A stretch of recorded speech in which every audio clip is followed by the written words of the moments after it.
చింత చిగురు, ఎండు రొయ్యలు ఈ కాంబినేషన్ మాత్రం అద్భుతంగా ఉంటదండి. ఎన్నిసార్లు తిన్నా కానీ తినాలి అనిపించేంత రుచిగా ఉంటది. ఈ సీజన్‌లో అంటే వర్షాలు ఎక్కువగా కురిసిన తర్వాత చింత చెట్టు చిగురొస్తది కదండీ! ఆ చిగుర్లతో మనం ఈ కూరనైతే చేసుకోవాలి.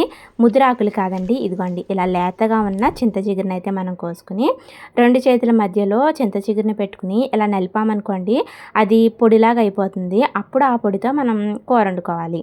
ఉల్లిపాయలు, పచ్చిమిరపకాయలు, చింత చిగురు, ఎండు రొయ్యలు ఇవైతే కావాల్సిన పదార్థాలండి. ముందుగా స్టవ్ ఆన్ చేసుకొని కడాయి పెట్టుకొని అందులో కొంచెం నూనెను వేసుకొని ఎండు రొయ్యలను వేయించుకోవాలి. ఎండు రొయ్యల్ని పక్కకు తీయకుండా అదే నూనెలో ఉల్లిపాయలు, పచ్చిమిరపకాయలు ఇంకా ఎండు రొయ్యలు అన్నిటిని కూడా కాసేపు మగ్గించుకోవాలి.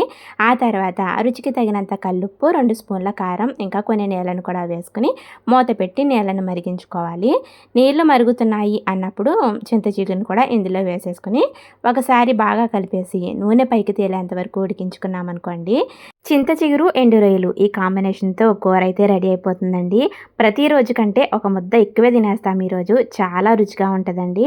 చింత చిగురు పుల్లగా ఉంటుంది కాబట్టి కారాన్ని కూడా ఎక్కువ క్వాంటిటీలో వేసుకొని ఎండు రొయ్యల్ని కూడా ఎక్కువగానే వేసుకున్నామనుకోండి చాలా బావుంటుంది.